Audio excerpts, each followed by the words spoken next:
Chapter 4. Hello, Alicia, I said. Only a few days had passed since her medication had been lowered, but the difference in Alicia was already apparent. She seemed more fluid in her movements. Her eyes were clearer. The foggy gaze had gone. She seemed like a different person.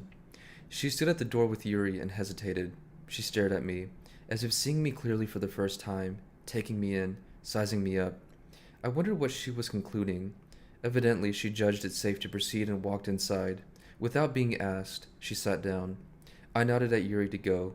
He deliberated for a second, then shut the door behind him. I sat up opposite Alicia. There was silence for a moment, just the restless sound of the rain outside, raindrops drumming against the window. Eventually I spoke. "How are you feeling?" No response. Alicia stared at me, eyes like lamps, unblinking. I opened my mouth and closed it again. I was determined to resist the urge to fill the void by talking. Instead, by remaining silent and just sitting there, I hoped to communicate something else, something nonverbal, that it was okay for us to sit together like this, that I wouldn't hurt her, that she could trust me. To have any success at getting Alicia to talk, I needed to win her trust. And this would take time. Nothing would be accomplished overnight. It would move slowly, like a glacier, but it would move. As we sat there in silence, my head started to throb at my temples, the beginnings of a headache, a telltale symptom. I thought of Ruth, who used to say, "In order to be a good therapist, you must be receptive to your patient's feelings, but you must not hold on to them. They are not yours. They do not belong to you." In other words, this thumping in my head wasn't my pain. It belonged to Alicia. And this sudden wave of sadness, this desire to die, did not belong to me either. It was hers, all hers. I sat there, feeling it for her, my head pounding, my stomach churning. For what seemed like hours, eventually the 50 minutes were up. I looked at my watch. "We have to finish now." Alicia lowered her head and stared at her lap. I hesitated. I lost control of my reserve. I lowered my voice and spoke from the heart. "I want to help you, Alicia. I need you to believe that. The truth is, I want to help you see clearly." At this, Alicia looked up. She stared at me, right through me. "You can't help me," her eyes shouted. "Look at you. You can barely help yourself. You pretend to know so much and be so wise, but you should be sitting here instead of me. Freak, fraud, liar, liar." As she stared at me, I became aware of what had been troubling me the whole session.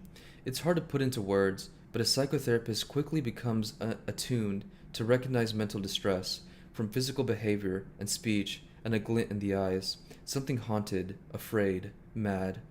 And that's what bothered me. Despite the years of medication, despite everything she had done and endured, Alicia's blue eyes remained as clear and cloudless as a summer's day. She wasn't mad, so what was she? What was the expression in her eyes? What was the right word? It was... Before I could finish the thought, Alicia leaped from the chair. She threw herself toward me, hands outstretched like claws. I had no time to move or get out of the way. She landed on top of me, knocking me off balance. We fell to the floor. The back of my head hit the wall with a thud.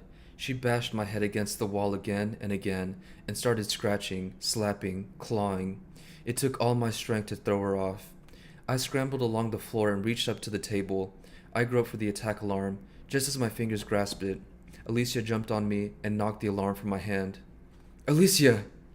Her fingers were tight around my neck, gripping, choking. I groped for the alarm but couldn't reach it. Her hands dug deeper. I couldn't breathe. I made another lunge. This time I managed to grab hold of the alarm. I pressed it. A wailing scream instantly filled my ears, deafening me. I could hear the distant sound of a door opening and Yuri calling for backup.